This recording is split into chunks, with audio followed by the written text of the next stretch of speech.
Bentos adalah organisme dasar perairan, baik berupa hewan, zoobentos, maupun tumbuhan, fitobentos, yang hidup di permukaan dasar maupun di dalam dasar perairan. Berdasarkan kebiasaan hidupnya, organisme bentos dapat dikelompokkan menjadi dua, yaitu infauna dan epifauna.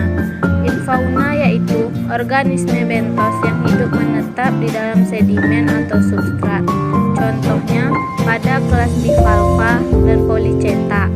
Sedangkan epifauna yaitu organisme bentos yang hidupnya di permukaan sedimen atau substrat. Contohnya yaitu kelas krustasea dan larva serangga. Sedangkan berdasarkan ukuran tubuhnya, bentos dapat dibagi menjadi 3 bagian, yaitu yang pertama makrobentos, yang kedua meiobentos, dan yang ketiga yaitu mikrobentos. Selanjutnya yaitu pengambilan sampel bentos.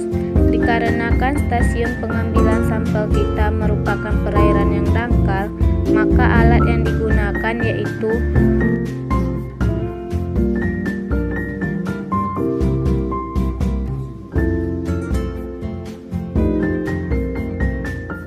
Adapun langkah-langkah untuk pengambilan sampel bentos yaitu yang pertama, tancapkan paralon pada dasar perairan, lalu tutup bagian atas dari paralon. Selanjutnya, paralon diangkat secara perlahan untuk mengambil sampel yang telah didapatkan, kemudian dimasukkan ke dalam plastik sampel. Sampel yang telah kita dapatkan di lapangan, kemudian kita lakukan penyaringan dengan menggunakan saringan bentos. Selanjutnya, setelah penyaringan, didapatkan sampel bentos, kemudian dipindahkan ke cawan Petri yang telah diberi label. Setelah sampel bentos dimasukkan ke cawan Petri, selanjutnya kita melakukan pengamatan menggunakan mikroskop. Setelah itu, identifikasi jenis organisme dengan mencocokkan pada buku identifikasi.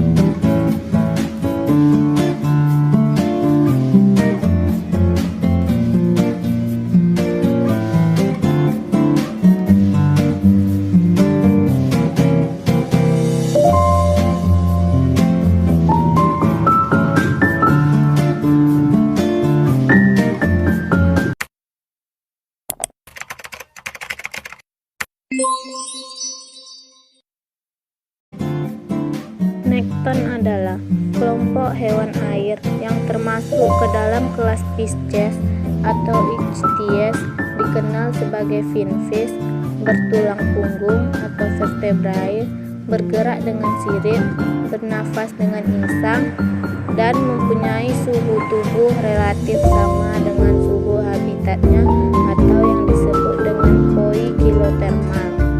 Arti kata nekton pertama kali dikemukakan oleh Ernest Haeckel pada tahun 1890. Nekton berasal dari kata Yunani yang berarti berenang.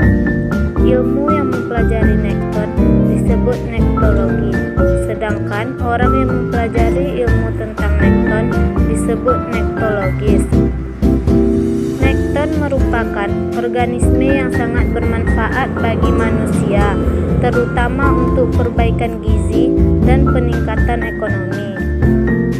Tumpukan bangkai nekton merupakan bahan dasar bagi terbentuknya mineral laut seperti gas dan minyak bumi setelah mengalami proses panjang dalam jangka waktu ribuan bahkan jutaan tahun. Pada pengambilan sampel nekton, kita menggunakan alat tangkap berupa tambuk. Selanjutnya kita menggunakan plastik sampel sebagai wadah sampel yang akan didapatkan. Adapun langkah-langkah untuk pengambilan sampel nekton sebagai berikut.